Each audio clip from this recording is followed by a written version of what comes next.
Good afternoon and welcome to the 330 Sports Show. My name is Justin Coffin. Across from me on camera, Joe Danier, BJ running stuff behind the scenes here. But we are down at Youngstown Studio. Today is Thursday, June 20th, the longest day of the year, 2024 by sunlight at least. So I haven't been I've just been at work today, so I haven't been out in the public. I picked up lunch and that was really about it. Stopped at Starbucks, but I haven't been out walking around, in like a Target or anything today. But one of my biggest pet peeves, and you know how I love my pet peeves, is when someone comes up to you and they're just making small talk and they are like hot enough for you. There's nothing more that pisses me off. But you are so kind though. I'll just smile. I'll just smile. That's the best you can come up with, brother. Yeah, it's really freaking hot. Anything else you want to talk about? You want to talk about politics, work, weather, whatever. But that's the general go-to when someone either doesn't know what to say or is just. Why do we do that? Why are we programmed to say the most obvious things for the sake of conversation? I think when you don't have someone, like when you see someone, whether it's at a party or on the street, and maybe you don't have that close personal relationship, maybe you don't know what to say to them, and that's what we do. Let's take your example off of there. I want you to tell you the human flaw that is if you're at a store and you're looking at a product and you are interested in knowing more about it, but if that salesperson comes up to you and says, "Hey, can I help you with anything?" We are pre-programmed to say, "No, I'm just looking." Why? Yeah. Well, I don't think you want to be bothered. But what if you do? What if you absolutely want? But you are programmed for that response. I think if you do legitimately have questions, you would ask the question. Not me. I'd be like, "No, I'm just looking." Hey, wait, hold on. No, if I don't want to be bothered, sometimes, for example, I went into, I was picking up food on my way home the one day, and this was last Friday, I believe. And I stopped in Gulf headquarters. It's right down the street from me. So I had 10 minutes to kill before I picked up the food. So I stop in and you see some people, and I saw a couple people I knew well. I had a couple minute conversation with each of them. But then, when they walk in, it's just like you said, "Can I help you with anything?" And there was one thing I was looking for, but I was like, "No, I'll find it no, I'll find it. I don't want to say, "No, I will find it myself. Please leave me alone." I'll say, "No, I'm just looking." I think it's a nicety we use. All right, so let's invent a new one, because you and I want us to start using something new, and we got to have a go-to. Mm-hmm. All right, so obviously they ask prematurely, so we're not ready to really have a conversation. Yeah, right. Right.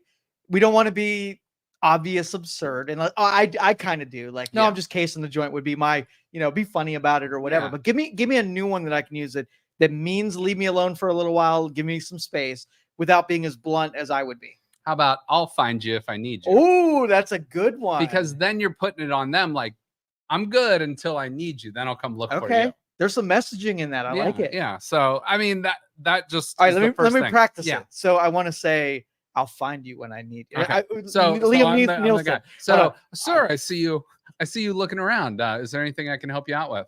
Listen, I will find you when I need you. And then I could respond, "I have a certain set of skills that can help you." Yeah. No, I think Liam Nielsen is my hero in that but moment. I think there's two reasons. I think it's one, we don't want to be bothered. And two, it's sometimes we just don't know what to say. And if you're caught off guard or you're just really, truly don't want to be bothered.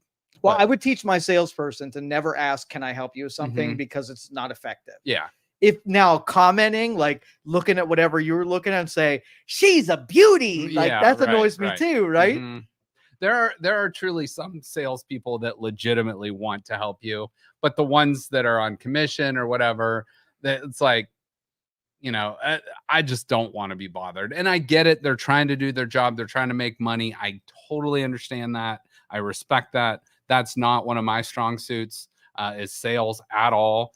But they're doing their job, but I also, if I don't want to be bothered, no, I'm just looking, or "I'll find you if I need you." I like that one. I might add that to your. So why is weather the go-to when you have an uncomfortable moment? Okay, so I always used to say this. I'm going to use a different example and come back to that. Me as a little kid, when I would go over my grandparents' house, what channel was always on? The Weather Channel. Yeah, right. And they used to do that like 10-minute ticker or weather on the 8s or something like that. It was like, it's always like, I think because the weather affects everyone no matter what.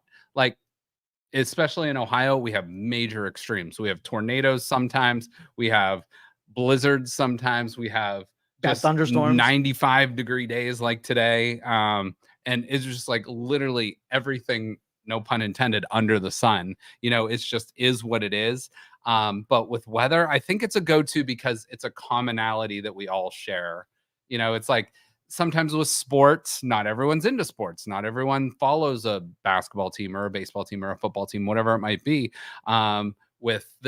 With political stuff, you don't want to touch on that because what if that person likes Trump and you're a Biden, or that you're a Biden and that person likes Trump, or whatever it might be, vice versa. It's like, it is what it is. And it's very safe. You want to go to a safe topic. Because how many people said, I don't believe in weather? Yeah. Never, right? Yeah. Don't get pissed. The earth is flat. Leave me alone.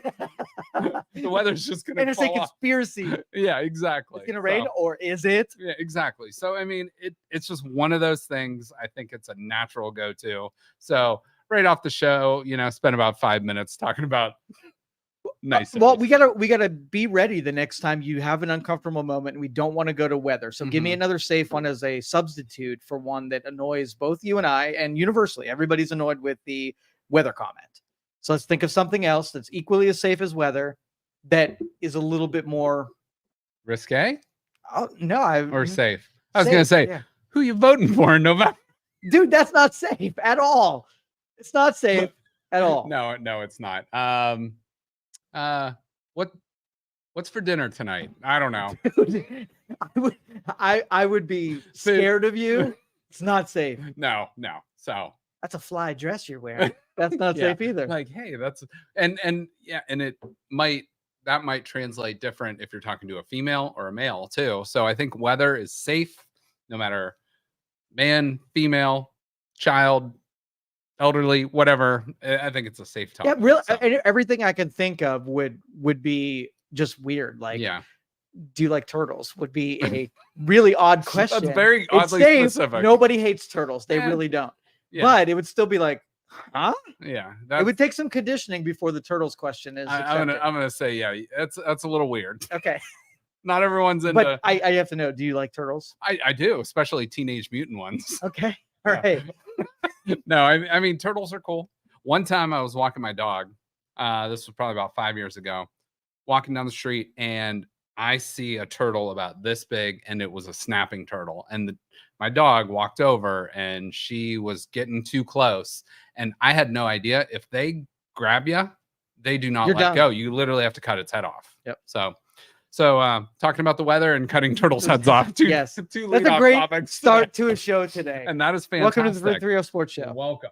So speaking real quick of the 330 Sports Show, and as most people can probably see my shirt right here, if you're end up listening on podcast, I visited the LeBron James Family Foundation, which is House 330 on Tuesday. And I've talked to Stephanie and Erica up there. They gave us an amazing tour. And we are given the green light. We're going to go do a podcast up there this summer. So Joe, BJ, and I will probably head up there sometime this summer. So you guys will have to look for that. They are doing amazing things. Akron is right in the heart of the 330. LeBron has it tattooed on his arm. And it is just an unbelievable place and mission. And my real job and the LeBron James Family Foundation, we're kind of partnering up a little bit with some of what we do best and some of what they do best. And it's going to be a pretty awesome partnership. So I'm really looking forward to that. But I wanted to give them a shout out because, it's like I said, right in the heart of the 330. Akron is a city that is a little bit bigger than Youngstown, but it's a very similar community. And on the tour there, it was kind of nice because we kind of shared this bond of like, you have to defend the place you're from. And sometimes places like Cleveland, Akron, and Youngstown get a bad rap for no reason. And, there may be some past reasons, or maybe there's some small other reasons, but Akron, Cleveland, Youngstown have a lot going for it too. It's just sometimes you got to look a little harder, but there's a lot of really good things you can find in all those communities and around Northeast Ohio. So I just thought that was really cool, and you guys are gonna love it. And when we podcast from, they have literally hidden rooms that if you don't know where they're at, it's awesome. Like behind a bookshelf. There's one behind a bookshelf. Yes. There's another one, the secret room behind a bar, behind a wall that when you open it, there's a bar there, and they're opening a sports bar there. They're opening a pizzeria there. They have obviously a gift shop, a Chase Bank. It's all a cashless facility. It's a very cool thing, but it's open to the public too, which is awesome. But they are doing some amazing things. There's I don't know what you'd call it. Kind of like an old school, like 70s, 60s vibe, like theater in there that like Tina Turner's played at, and like a bunch of big name musicians have been there. So there's a lot of really cool things going on up there that obviously generates money for what they're doing. So it's a very, very cool place. And I'm looking forward for everybody to see that. I think that's going to be really, really cool. So, all right, let's talk a little bit about sports, but we have some random topics today. So, I have one sports question for you today. Okay. So I'll see if it fits in with your slides anywhere, and I'll hit you. All right. So just to give you an idea of what we're going to be talking about today, we'll talk a little bit about the Boston Celtics. They just won their 18th title in history, passing the Lakers. The Lakers have 17 titles. The Celtics now have 18. We're going to talk about Willie Mays. He just passed away yesterday, the best center fielder of all time. We'll talk about him. We're going to talk about Bryson DeChambeau and Rory McIlroy and what went down at the U.S. Open. I'm sure BJ has plenty to think about that. But Stephen Kwan is on an absolute tear. I'm going to give you some mind-blowing stats on what he's doing. We're going to talk about athletes and celebrities getting DUIs and just like the repercussions and the silliness of that. We're going to talk about parenting a little bit on the back half of the show. And then, as always, we're going to mix in some news and notes and some randomness. So, because if there wasn't enough randomness already. If there wasn't already enough, there's plenty. But real quick, too, I think I teased this last week, but we are going to partner with the Penguin Collective again this year. I actually have a phone call out to Ty, and we're going to get some athletes from Youngstown State in studio here this fall and winter. So we have a lot of really good things coming up this fall and spring, or this fall and winter, I should say. All right. Let's go to golf. Last weekend, one of the 4 majors, U.S. Open, down at Pinehurst. Rory McIlroy in the lead, and BJ kind of called it. He said the winner of this tournament is going to be about 5 under. I think the winning score was 6 or 7 under. Bryson DeChambeau ended up winning it. But Rory McIlroy, who drained a 22-footer, I think on like hole 12 or 13, ended up missing 2 ridiculously short putts, like 3 feet, 3-foot putts. He was, and I saw this stat, it was unbelievable. He was 496 of 496 inside 3 feet before missing the putt that just rimmed out. And that look on his face while he was in the clubhouse waiting for DeChambeau to close out was just the look of absolute disgust. DeChambeau goes and celebrates. And I will say, I mean, I'm not a big Bryson DeChambeau fan. I'm personally not a big Rory McIlroy fan. But like BJ was talking about last week, you kind of need guys to root for and root against a little bit. And that's what's missing in golf. And that's why these majors are awesome.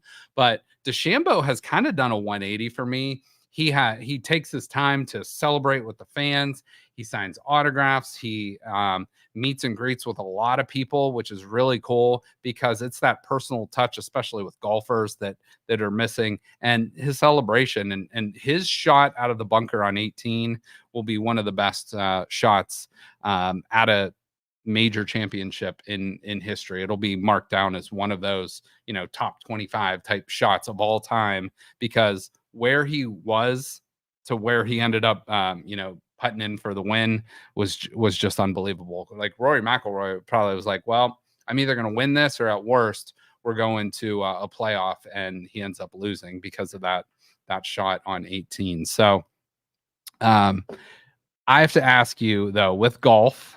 And my question is golf. Oh, okay, so perfect. Well, yeah, bring it. Do you want to hit me or do I want to hit you first? You go for it. So the meeting I had before this show, someone was telling me about a golfer involved in the U.S. Open. Yep. That 3D prints his own clubs, and he's known as the scientist. Do you know anything about him or this deal? I got fascinated. Is it Bryson? Maybe it is. I don't know. Well, I'm going to Google it while we're talking because I want to see. Now, I feel like that would be something he would do. Okay. Bryson. Yeah. Right? Okay. So it's Bryson DeChambeau. Okay. So he 3D prints. So BJ's always listening. Do you see that? He's always listening. No, but go ahead. Go ahead. But anyway, so he engineers his own clubs. Okay. Not satisfied with what the retail markets have, and so that he customizes what his tools are in his tool bag. Now, with technology, did you just call him a tool bag? I called him a tool bag. With technology and innovation, like if you've got the right engineering skill set, you can have a huge advantage over people who have to get whatever's supplied to them or what's available on the market. So what liberties do you feel the golfers could take on what they could do as far as clubs that they can bring to the course? That's a loaded question. I really don't know. But I do know there are certain specs that they have to follow. And I did see something about his putter not being at a certain angle or something. Again, like I'd be talking out of turn on this. That's not something I have a whole wealth of knowledge on. But I mean, if you could manufacture it's basically, there's a huge difference. Like I just buy the clubs off the shelf. I'll go and I'll swing one here or there, and oh, this feels good, but I'm not getting mine sized and fitted and all that, because I don't golf enough to do that. But when we've had golfers on the show, and they will tell you it makes all the difference in the world, and for them, they have to play at that highest level. Me, I'm trying to break 90, these guys are trying to, go for par or under par. But I think if you have a club and it just feels good in your hand and you can swing it, and there's a big difference between 1 and 2 shots, like BJ was saying it last week. But before, it doesn't take a lot to go from maybe 90 to 88 or 90 to 85, but to go from 75 to 73 or 73 to 71, that is a huge difference. And that equipment, that equipment makes a difference. I think there's that saying, it's like a good craftsman never blames his tools. And if you got the right tools in your bag or in your tools in your toolbox, then I think tool bag, that makes all the difference. Well, he mentioned also what he does with his golf balls. He takes it through a process to make sure that he washes his balls, make sure that they're sanitary, they're clean, and perfectly clean for golf. And he floats them in certain Epsom salt water or whatever to Does make he sure juggle them? He juggles his balls. He makes sure his balls are perfect. Yep. Okay. Perfectly balanced balls. Okay. For the match. Yep. And so if you know more about the engineering behind it, you have a strict advantage over someone who just takes the balls right out of the sleeve. You have your own crafted balls. Yeah, you play with your own balls enough, you know them better than massage your balls than just some random balls you grab. You don't want random balls. You want massage balls. You do not want those random balls. You want to play with your own balls a lot and get to know them, and it makes all the difference in the world. Courting your balls is very important in the process. Yeah, you got to know those dimples and stuff in the dimpled balls. Yeah, absolutely. Yeah, so that was my question. So thank you for hitting that. No, I mean, I guess that was kind of, you answered my question too. Do you remember Get Smart? I never saw it. I think it was a tiny bit before my time. I was probably alive when it was on, but I never really watched it. I remember. So if the detective ever needed something, Laramie would make some kind of invention that would give him some kind of advantage. And one of the episodes, I think, unless this is my total imagination, where he had a golf club and it had like a wind detector and a laser scope, and it moved. It was mechanical. Yeah. And so he can have perfect shot no matter what. Yeah. And so like when I picture if I'm able to take some liberties with the club, what I would do it like, do I have some AI in there that would change the angle of the club head depending on my swing? If it sensed the fact that I was swinging wrong, if it could make adjustments and make it hit just right. But then the game would be kind of stupid because the club was doing more than the player. At the end of the day, though, I still think like a lot of the job is up here. It's between, it's between the ears, and you still have to do it. Like technology, like think about those guys that played in the, I mean, even just go back to Jack Nicklaus, or whoever. Like you pick a golfer from any era, Bobby Jones or whoever, and those guys were using like wooden clubs and like just not the technology of today. And you can see how the game has changed. The courses are longer. People are shooting better scores, stuff like that. But it is technology makes a huge difference. However, to me, it's still up here. It's still a mental game of, obviously you gotta, what do they say? It's like you got to do something for like 10,000 hours before you can master it. But it's like even more so than that. It's like, yeah, you can master the swing, the craft, but how many hours does Rory put in? And he still hasn't crossed that line to win a Masters yet, or I'm sorry, a major yet, including the Masters. So do you think golf, like if you were to compare sports and say like the tools and equipment that football players use, their spikes and their all the equipment, do you think it is more on the player than the tools that they use? Think golf is more player than tools? I think that's a good question.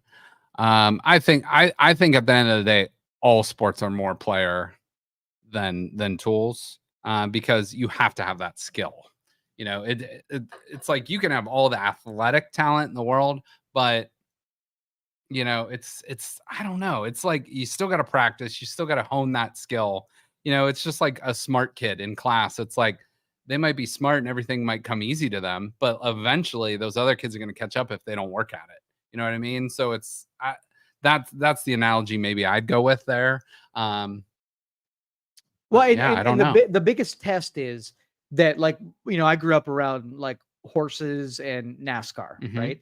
And it was always the accusation that like it was more the car than it was the driver. Yeah. It was more the ride or the horse than it was the rider. Right. You can take any person, put it on that horse, and you're going to win this thing, kind of thing. Yeah. And so, like, I think I like sports that are more about the talent of the person that's doing it than the person that can afford the best equipment. Kind of thing. Yeah, no, that's a good point. And yeah, golf, that's one of those things where it's like Tiger kind of broke the barrier a little bit, because golf was always seen as like maybe like an elitist sport, whereas it's not cheap. Like to buy a good set of clubs, you're probably talking minimum $1,000, but then you got the greens fees, you got the cart fees, you have all that stuff. Like, are you familiar with IROC?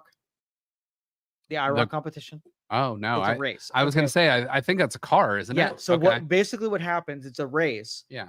And the car is supplied for you. It's all identical cars, identical setups. You have no controls. They put a driver in the identical car to everybody else, and they race to see who the best driver is.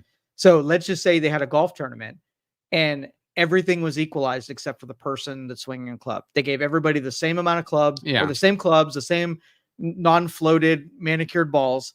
And what are you laughing for? No, I'm manicured balls. I'm listening. Yeah, no, I'm listening. That's good. You want them. And that would be a true test to see if it was more equipment than it was player. Yeah. I think it's player then. With the car, that's something everybody does every day. Maybe some more aggressive than others. They might have more of an advantage, but maybe the safer driver that can maneuver around a little bit more might have more. That's an interesting concept. I think it's more of an even playing field on something people do every day versus golf. Like I golf a handful of times a year, but if I golf more, I'd be better at it.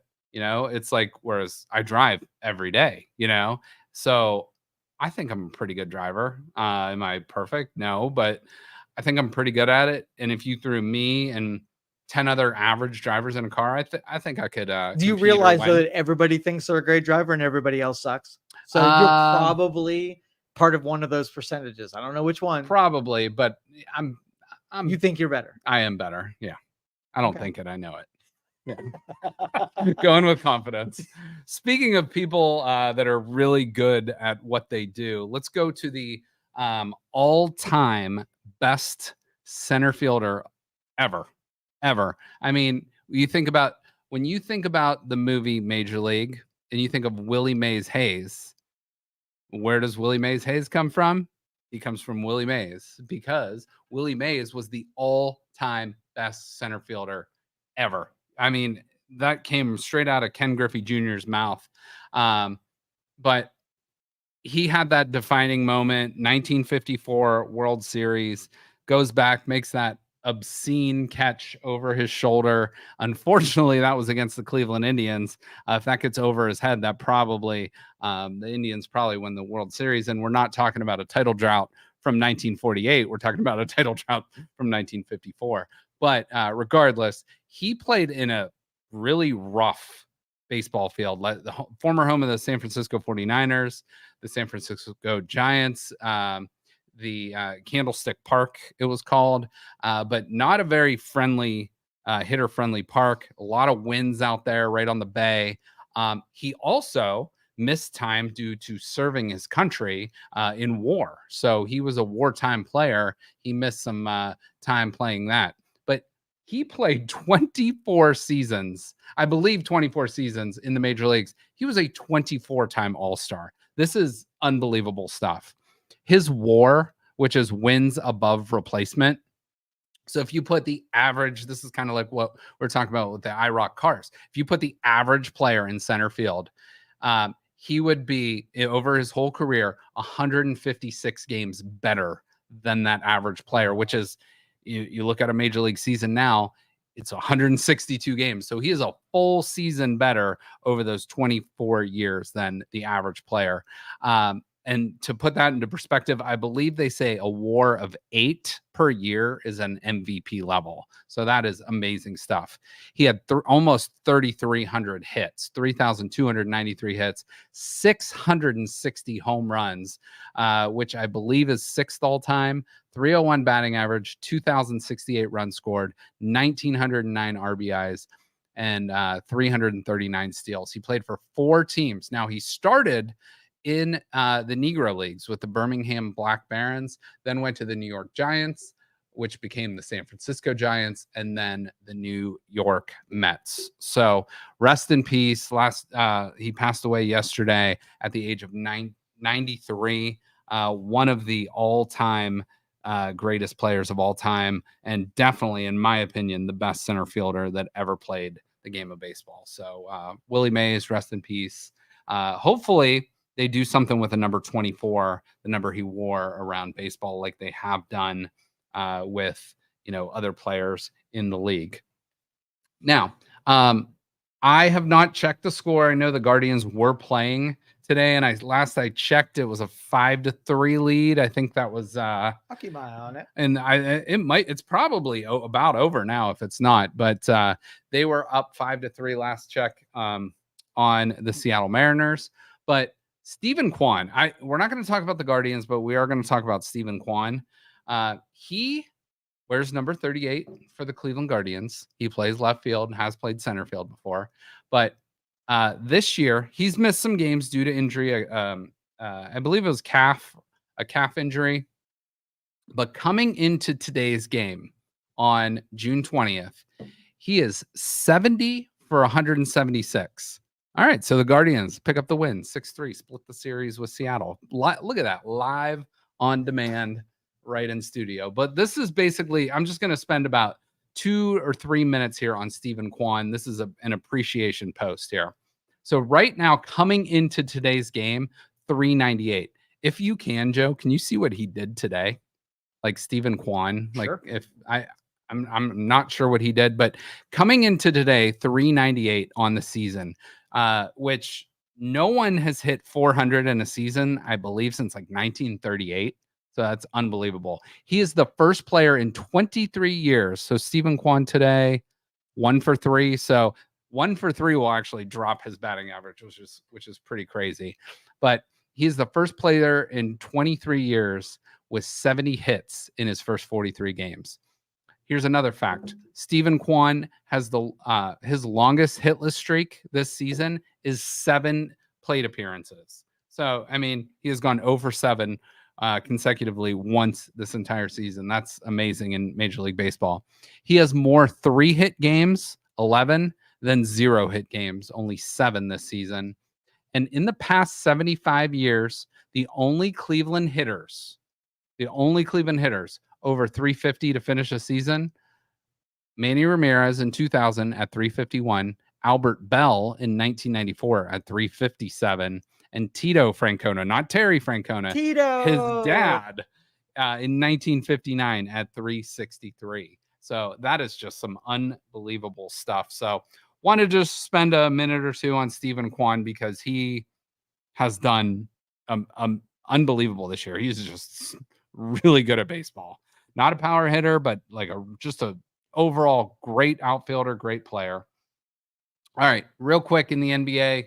Not going to spend a ton of time on this. I will say I did predict the Celtics. I predicted them to beat the Nuggets in the championship here in the NBA Finals, but the Celtics just really put a whooping on the Dallas Mavericks. That really was not a series at all.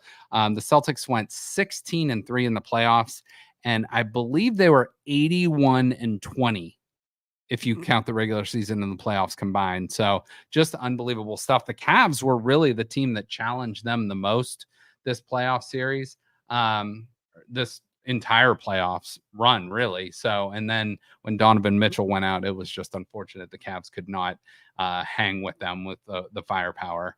But I am a numbers guy, and I thought this was really cool. I'm not a Celtics guy, but I thought this was really cool for them. So they win their 18th title, which I mentioned before.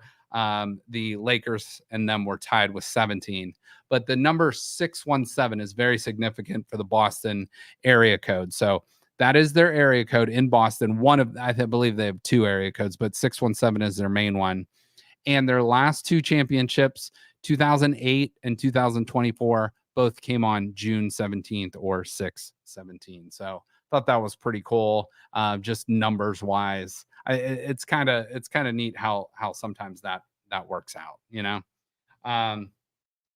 And also yesterday was the anniversary, 8 years already since the Cavs won the championship in 2016, which just feels like yesterday to me. And that to me, let me ask you this. That to me was my greatest sports moment of all the teams I root for. So YSU, Ohio State, and the Cleveland teams. Those are the teams I root for.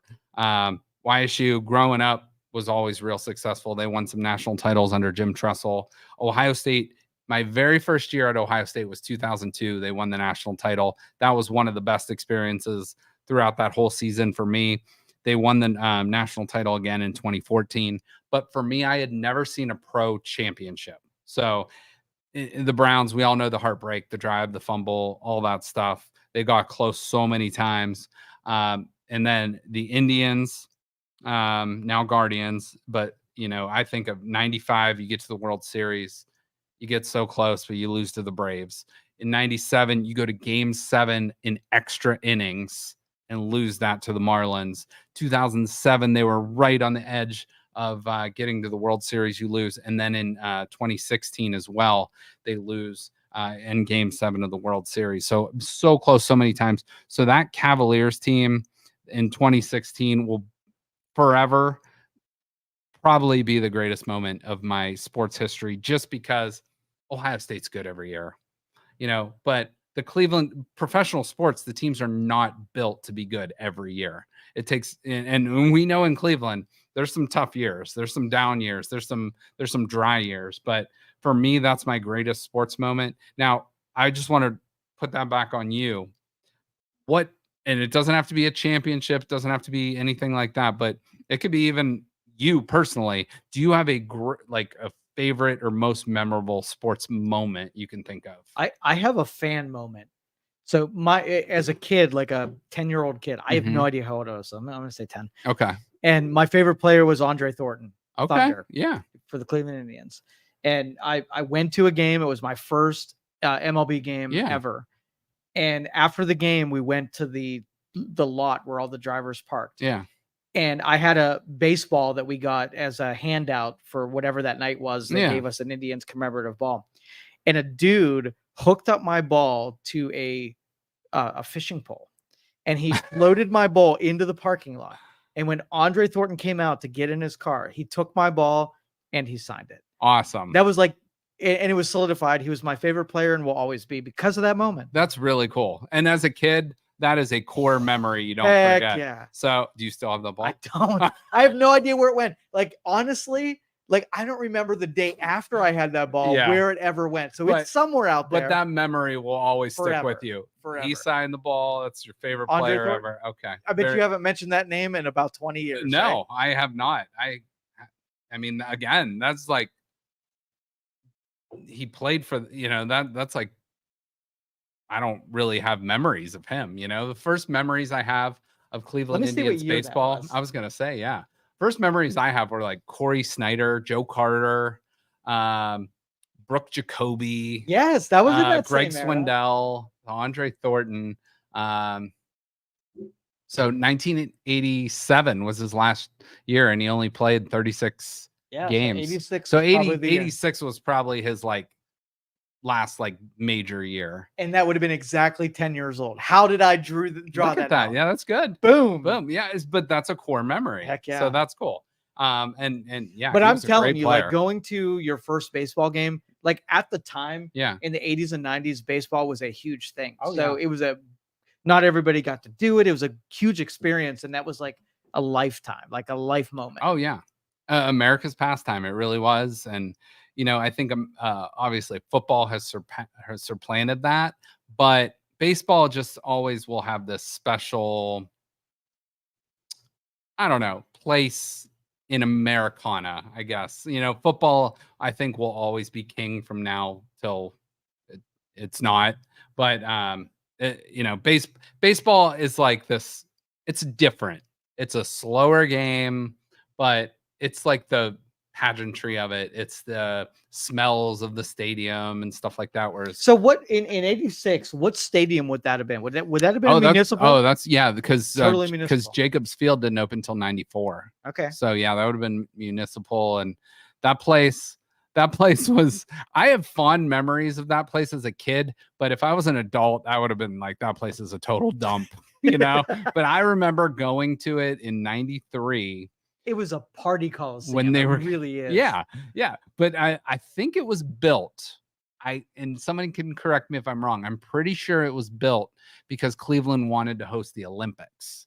And it held like 85,000 people or something like that. But it's one of those places that like you look at it now and it's like, how did they ever play baseball / football in there? And do you remember in like the Browns games in the fall, the infield would be there? And I think the goalpost, if I remember right, the goalpost was on the pitching mound. Yep. And that was it. It was just crazy stuff. But I think the last football team to have that was before the Raiders moved to Vegas. I think in Oakland, that was the last place to have like the infield in the fall.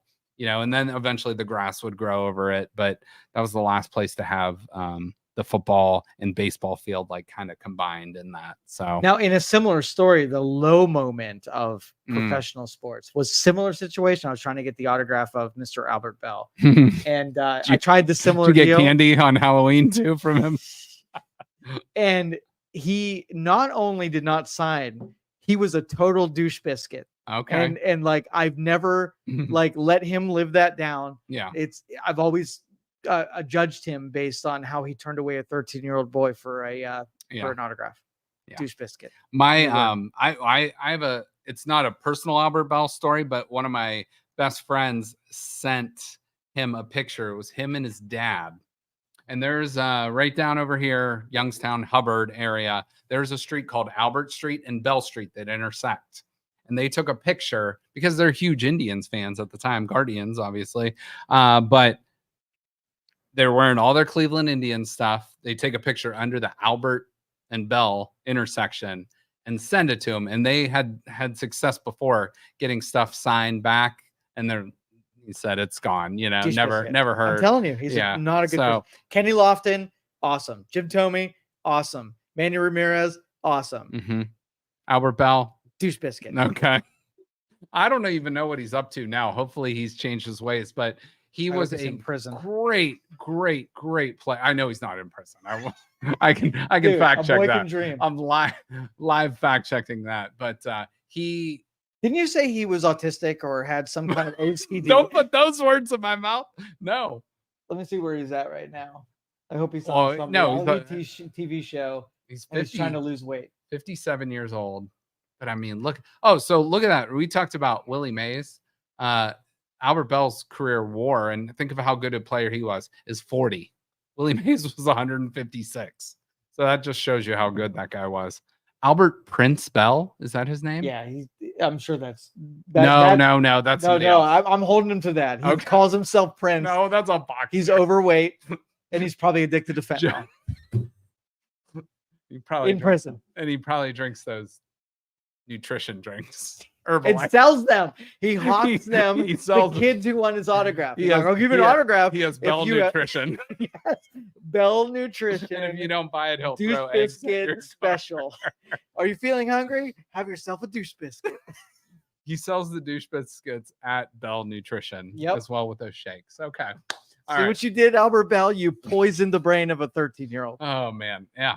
Well, I was so sad after the 95 season when he went to the White Sox and he took all that money, which now looks like a puny contract, compared to what players today make. But I remember like people just throwing down the monopoly money on the field when he was there. But because he's disloyal, he was such an interesting guy, though. Like such a great baseball player. Should have won MVP in 1995, but.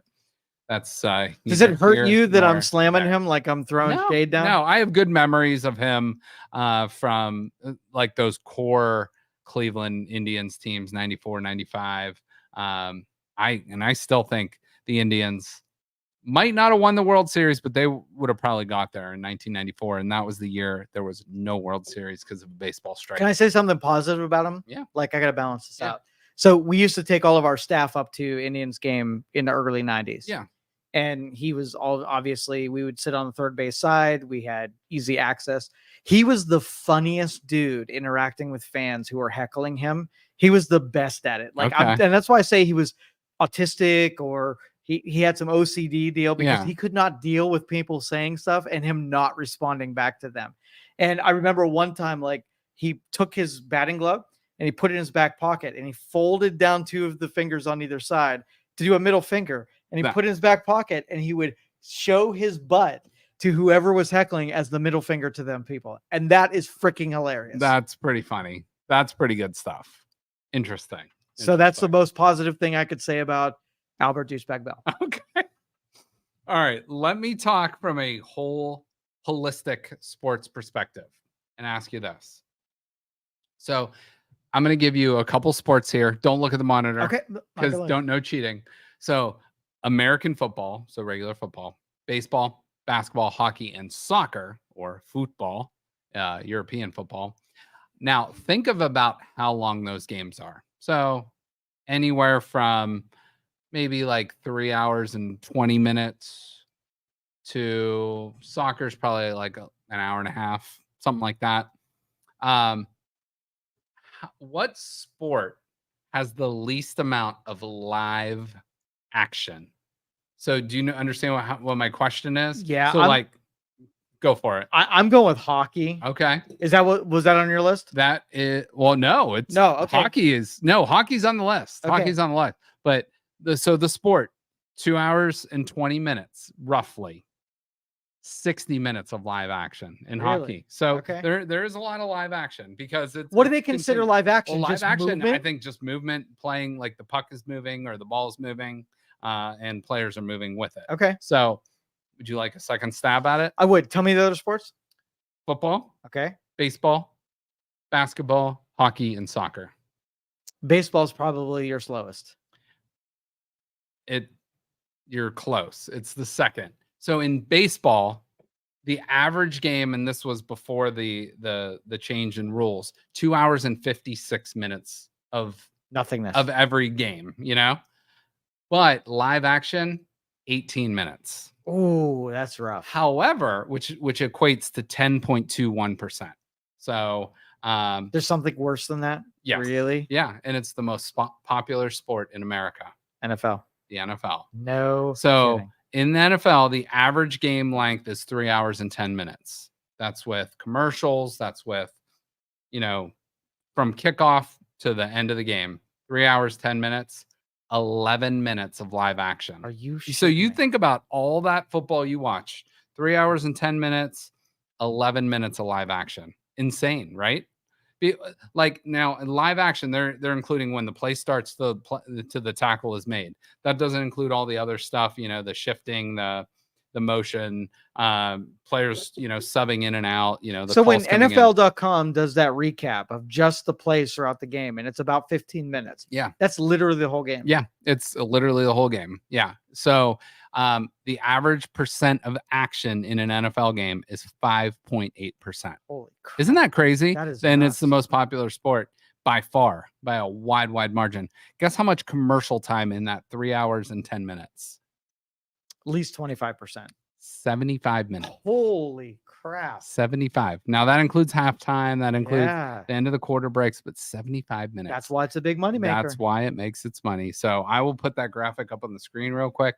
But look at this. 3 hours and 10 minutes for football, 11 minutes of live action, which means 2 hours and 59 minutes of non-action, or basically 94% non-action, which is insane. Now there's a lot leading up to a play. There's a lot of buildup.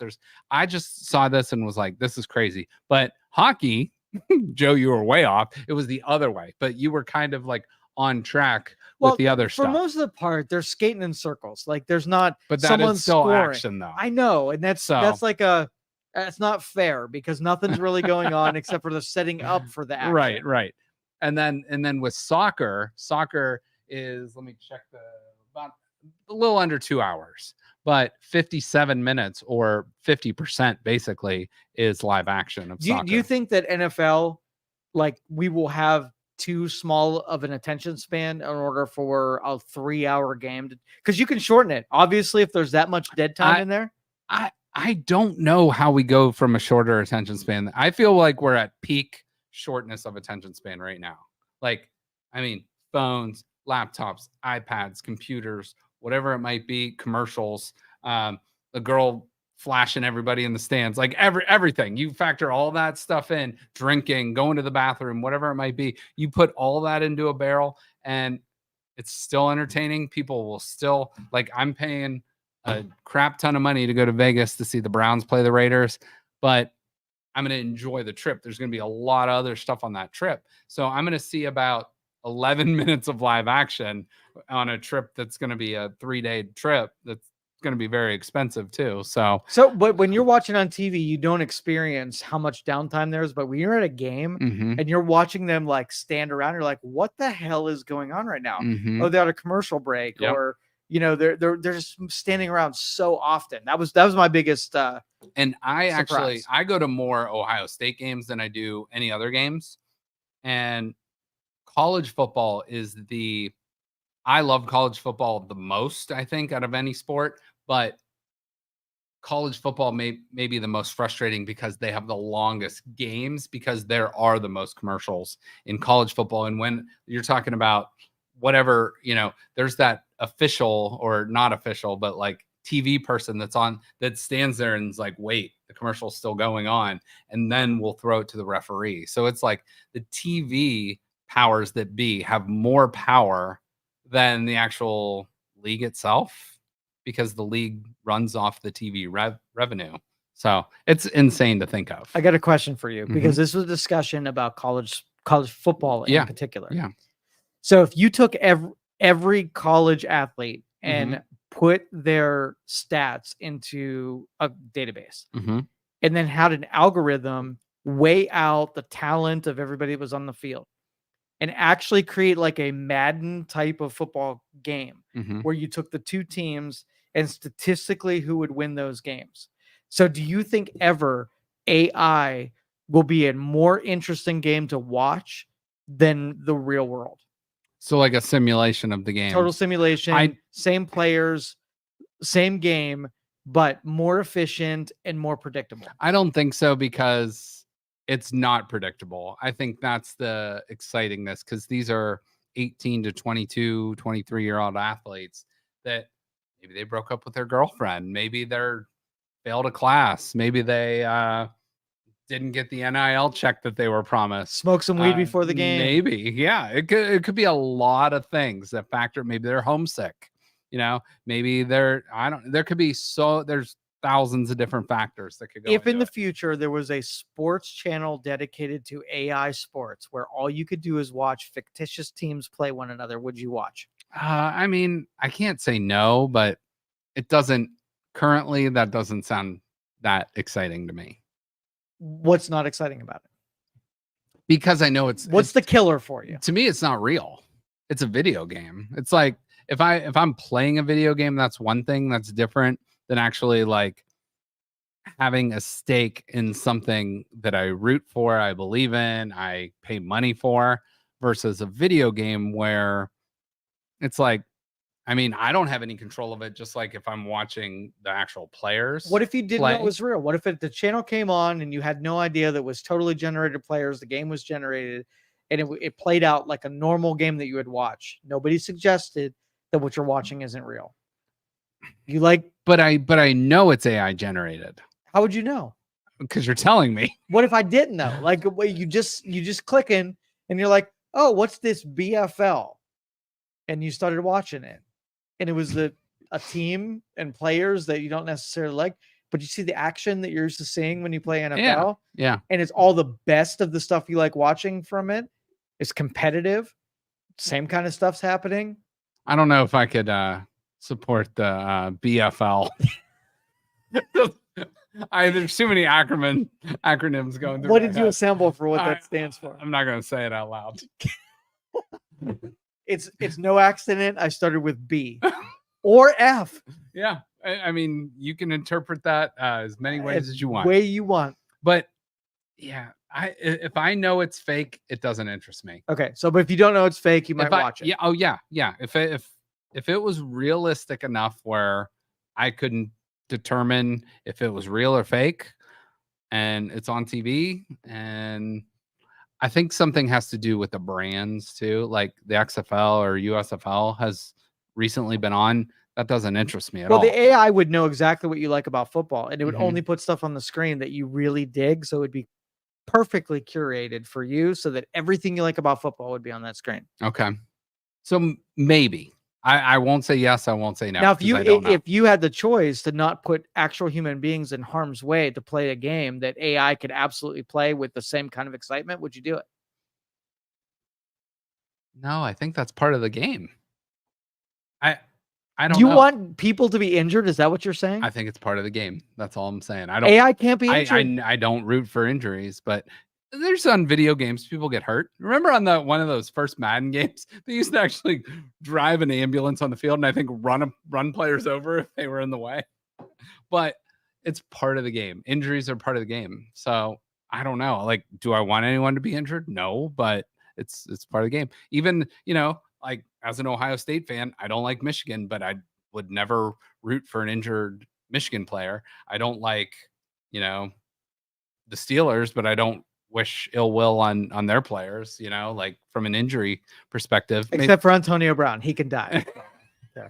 I'll tell you what, if you don't follow Antonio Brown on X, he's messed up, but he is kind of funny. He's like the Kanye West of like football. He is weird, but he is like weirdly entertaining. So he's a great follow. Of your potential guests for this program, you can take Antonio Brown and also Albert Belle off of your list, because after today, I think Antonio Brown would sign up in a meeting. You think he would? Well, I think he would. I think if we could get him, I would bring him on. He would talk shit. He would get after it.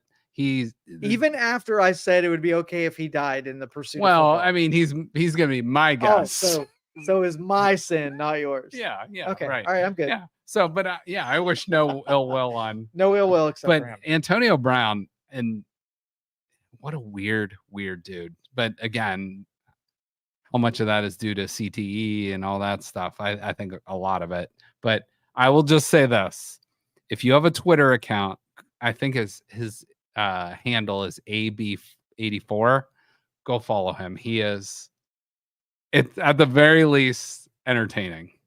I'm going to look at his last tweet and I'm going to read it here on your show. So continue. Okay. So yeah, AB84. And I want to see just how entertaining this devil is. Okay. He said some really, really interesting things of late. While Joe is looking that up, just interrupt me when you're ready. But the next topic we're going to talk about is celebrities and athletes getting DUIs. So just this past week, Justin Timberlake was arrested for DWI. I believe it was in like the Hamptons. And a Browns player, Lonnie Phelps, was arrested, I believe, this morning for DUI. He crashed his vehicle into a restaurant, and apparently it cost $300,000 worth of damages. Now, I honestly didn't know Lonnie Phelps and that he was on the Browns. He must be like a practice squad guy or a deep. I could tell you this much: he won't be on the Browns next week because he's cut after this. Like, you don't mess up like this. But the NFL, I just found this out today because I'm always like, why don't these players get rides home? Like, the average person, I get it. Maybe you can't afford it. Maybe you're stupid. You're not thinking, like, whatever. But the average NFL player makes a lot of money, but the NFL has a system in place that will get you home safe. So I don't know if there's a number or a program or whatever. We'll dive more into that later, but don't be stupid, you know? And then Justin Timberlake, that's a whole other situation, because it's like, how much money do you need to have a freaking personal driver at your beck and call? You literally dial a number, or he follows you, or she follows you, or whatever, and gets you back when you know you're going to be at a party or drinking or whatever you might be doing. So I'll just leave it at that. I found his last tweet. Oh my goodness, dude. Like, it wasn't what I would expected. I figured there would be. All right, let me narrate this. So the quote here is capital letter T and capital letter T bigger than the left. Okay. And what I'll do is I will show you I can't describe this, but it's a anatomical analysis of that there is one thing that is bigger than the other thing. And he's using his some kind of biological studies. So when was that posted? 22 hours ago. Okay, so roughly June 19th. Go check out Antonio Brown's latest post on it's not Twitter. What I was expecting. No, that's a pretty solid tweet, if you know what I'm saying. That's all I'll say about it. All right, go. Can you see the previous one to that? Like when he's saying something? Because my goodness. I mean, that's a tweet for the ages right there. Yes. That's more of a visual tweet, if you know what I'm saying. Okay, so this one says, I don't know. Like, I don't know what to think. It's definitely a sexual act between animals. Did you know hyenas have sex 6 times in a day? That's why these idiots are always laughing and acting. I mean, Antonio Brown, funny. I will tell you, he just puts out very interesting, very funny stuff. So give him a follow on X. And there's a couple of them that you will thank us for, because he's got some great commentary. Definitely 2 in particular. 2 of them, and the left is bigger than the right. Yes. Okay. So we evened out our contact with balls and other stuff on this earlier. So celebrities and athletes getting DUIs, real quick. Give me your 30-second. It's my big fear going into every season. There's always some celebrity who decides to take his new Lamborghini from his new contract and see if it can go 125, and they always do something stupid. And I think, what are you thinking? Mm-hmm. What are you thinking? So Yeah, and especially if you're drinking, you know, that's a whole other thing. But this guy for the Browns, who probably barely makes 500 grand a year, which is, you know, 500 grand in the NFL is nothing. 500 grand to the average person is a crap ton of money, but $300,000 in damages apparently this guy caused, when you could literally, I think the NFL has a rideshare program already set up for every player in the league. Why do you not use that? Why? So I don't know. It's so silly. Dumb. And that's disappointing, because you've got so much potential ahead of you. If you just play the game and keep your nose clean, like, you will be sitting pretty. And it's already hard enough in the NFL to compete, but to use this kind of shit that spoils your opportunity, like, it's a sin. All right. I totally get it. All right. 5 minutes. We got 5 minutes to wrap up. Go for it. All right. So I want to talk about parenting. Okay. A little bit. And this might be a topic we need to spend more time on a future show. But you have a son. I do. I have a son and a daughter. My daughter is 5. My son is 1. So, you know, pretty close, fairly close in age. Your son is 11 plus 3. 14. Yes, he is 14. Good segue into the correct answer. I see a kid sometimes and I'm like, yeah, they could be 8, they could be 12. I don't know. They could be 14, they could be 11. I don't know. So anyways, I got to ask you about this, because Bill Maher recently did a rant on this. Bill Maher's, I've come a long way. I used to not like Bill Maher at all. I like him a lot now, because he makes fun of both the left and the right extremists equally. And I think that's great. But he recently did a rant on parenting and said, bring back the trad dad. So there's this thing called a trad dad, traditional dad. Now, your traditional dads, that we've come a long way from breaking out the belt and whipping, you know, like there's a big difference between punishment way back when, and now the helicopter parent, the parent that's like, you know, my child runs the roost, and like, you know, my child is my hero, and like, and that's fine, whatever. Okay. So his point was, you need to bring it back to the middle. There's like, and it's just like politics. There's 2 extreme ways of doing things. Insanity on both sides. Yes, exactly. So it's like, you know, your child and you are not your best friends. You know, like, you are the parent, your child is the child. And can you be friends later? Yes, of course. But there should be some respect. There should be some authority. There should always be consequences. Like, if, you know, if your child has a Sharpie, and you take them to the grocery store with the Sharpie and they draw on someone's car, there should be consequence. Be like, oh, he's just being a kid. You know, it's like, that's not acceptable, because you're the parent. You need to act like it. So this brings me to a quick topic. So I saw this graphic, and Can I look at it, by the way? Oh, you can look at it all you'd like. But this is during job interviews. Employers say, this is college grads, recent college grads. 53% struggle with eye contact. Eye contact's a big thing. And sometimes I will say that's something I used to struggle with, because if you're not confident, if you're a little nervous, like, you might not want to look someone, if you're not feeling your best about yourself, you might not want to look someone in the eye. I can overlook that. That's a skill I think you learn as you get older. Ask for an unreasonable compensation, 50-50. Like, you should be paid for the job you're doing and also the time you put in. Dressed inappropriately, almost 47%. Used inappropriate language, 27%. F that, you know, come on. 21% refused to turn on camera during a virtual interview. That is a little weird. Like, what are you doing? This is an interview for a job where you're going to be working at. Now, the one that is highlighted, I could not believe this. And I still don't believe this is real.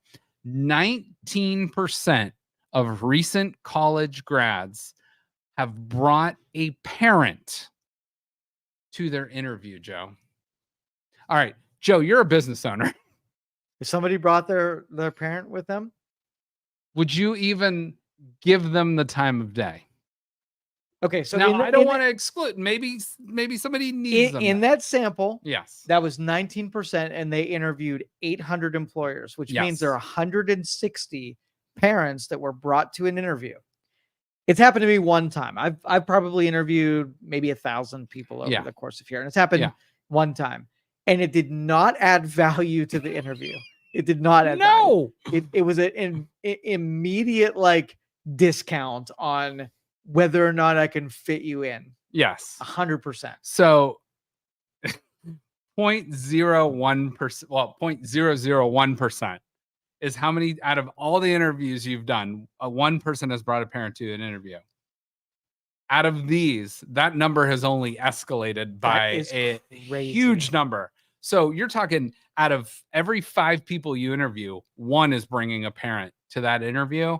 And that is not, and it wasn't the parent came because they were his ride. Yeah. It was because they were part of the interview, and they were actually saying things in response to my questions in place of interviewee saying those things. Not acceptable. Crazy. So now I don't own a business. I don't interview people. I have sat in on interviews, but if someone brought their parent to a job interview that the parent wasn't working at, maybe at that same business or something, like that parent brings, like you said, no value, that shows me a huge sign of weakness. One, maybe you said, like, maybe they don't have a car, maybe they're dropping them off. That's one thing. Okay, you can be driven to the interview, dropped off, walk in. Now we're talking a college grad, so we're talking at minimum 22 years old, maybe 23, 24, 25. If that kid goes into an interview and they bring their parent, I might have to laugh them out the door. Like is your mom going to come with you to work? Is your dad going to come with you to work every day? Are they going to hold your hand? Are they going to wash your hands in the bathroom when you need to use the bathroom? Are they packing your lunch? It's like, I get some people like might live at home to save some money, earn up for a house or an apartment or whatever. That's a whole different subject. But bringing them to an interview. So it was bad. This is Ryan in 8 years. If Ryan asked you to go to an interview, and I hate putting you on the spot like this, what would you say to him? No, I mean, I am a big believer in consequences and natural consequences. Yeah. And there's something to be said about being independent and being your own person. And hopefully as a parent, I think you've raised them the right way, that he'll be successful enough to know, hey, I need to go in there and get the job done myself. And then if I have any questions or if I need some advice, I can go to my dad on that, or I can go to my mom on that. This isn't like I need them right by my side or helicoptering over top of me. Okay, so how much of you think that is the kid wanting the parent to be there, and how much is the parent saying, I'm going to be there because I'm going to protect my little... That's a great... I think it's more the parent that wants to be there. Like, you better ask my son or my daughter the right questions, and you better treat them the right way. And they deserve... Like, I wonder how many of those other things are due to the parents' influence too. It's like, no one is a perfect parent. No one's done it perfectly. You can raise your kids the right way though. And, we all make mistakes. I do it every single day, multiple times a day, but I learn from those, and hopefully my kids do too. But it's like, at the end of the day, you hope you raise them right to become strong, independent people. And, but know they can trust in you later if they need advice for something or whatever it might be. But it's like, my goodness, 20% of kids bringing a parent to an interview. Can I give just a sad Can I give you some advice I was given? One of my early mentors, this was back in 1998. Mm-hmm. And they said, listen, Joe, when you do interviewing, right, I want you to remember this one thing. You are not interviewing the candidate on your first round. You are interviewing the craziness they have at home. Pay attention to that. Interesting. Wives, girlfriends, weird mothers, and whatever. If you get a sampling on day one that they've got crazy at home, they will never get to be a good employee for you. That's advice too to people doing some interviews. That's interesting. Don't hire crazy. No. And you know, there are people that bring different talents to the table, but if you bring too much crazy, I don't care what your talents are. So you're not being an effective employee. All right. Speaking of one more thing, we're going to finish on one or two people that might be out of a job. Eastern Michigan. Oh, Eastern Michigan. Eastern Michigan. Yeah. Do you know Eastern Michigan? I don't, but I'm kind of sad Eastern that Michigan University. I believe, what is Eastern Michigan? There's the Chippewas, that's Central. Western Michigan's the Broncos. Eastern Michigan, are they like the Eagles? I forget what they are. But Eastern Michigan recently signed a player that's going to be in their next recruiting class. But two people that are going to be out of job are the play-by-play and the color commentator, because there's his name. That's a rough one to get over. So I'm not going to say this out loud, but I'm going to spell it. So Noah is his first name. His last name is spelled Knigga. Knigga. Let me give you the proper pronunciation. It is Knigga.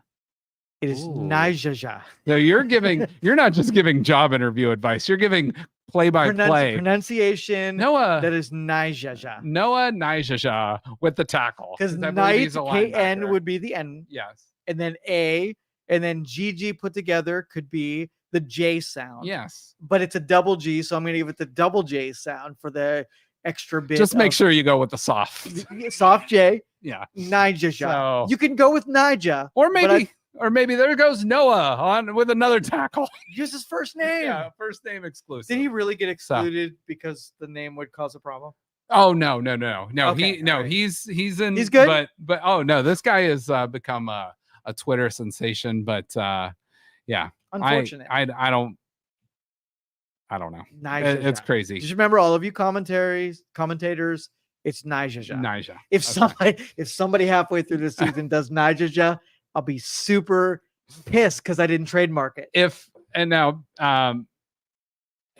anyone knows of the Eastern Michigan broadcasting team, I would almost love to just interview them to get their take on lots of things, how they prep for a game and this and that. But I would like to know, when there is a name such as that, how they skirt around it too. So if the Eastern Michigan broadcasting team is out there for football, I want to know how you're planning to get after it this season. So, and he's a freshman. So honestly, though, it can't be his first bout. When he played high school ball, somebody already came up with the answer to this. We got to check in with maybe. That's a good point. Yeah. If the high school broadcasting team from Noah's, Knigga's, I like that name now. Like, I think we're onto something. So, but yeah, I don't know. It's one of those things that's be seen and not heard, I guess. I don't know. So, you know, honestly, though, there's a lot of very complicated names that are funny and terrible all at the same time. Yeah. I want to say, like, and I can't throw anybody under the bus, but there was a child that came through elementary school, and their name was spelled Shithhead, and they pronounced it Shatayed. AED. Yes. So it was literally shithead, and they called it Shatayed, and they were serious about it. Not a joke. Not I did it when I was drunk. Not something I'm going to change the first chance I get. Shithead was Shatayed. I don't even know how to say the real thing. I wonder what his grades were. Oh, poor shithead. Quit being such a shithead. Shithead. Well, let's wrap it up on that. We're going to close the books on this week. We'll be back next week with a show. I'll let you know if it's Tuesday or Thursday, but we'll be back next week. But for Joe, I'm Justin. BJ's in the back. Knigga is not here. And Shithead is off the plane. And he's hopefully out there doing great things in this world. But for all of us down here at Youngstown Studio, have a great weekend, and we will see you later. By the way, the weather's beautiful. Have you felt how hot it is outside? Hot enough for you? Hot enough for you. Everybody enjoy your weekend. Thank you for listening to this show on Youngstown Studio. This is original Youngstown content. Feel free to share our videos and tell your friends about us. Don't forget to subscribe to our YouTube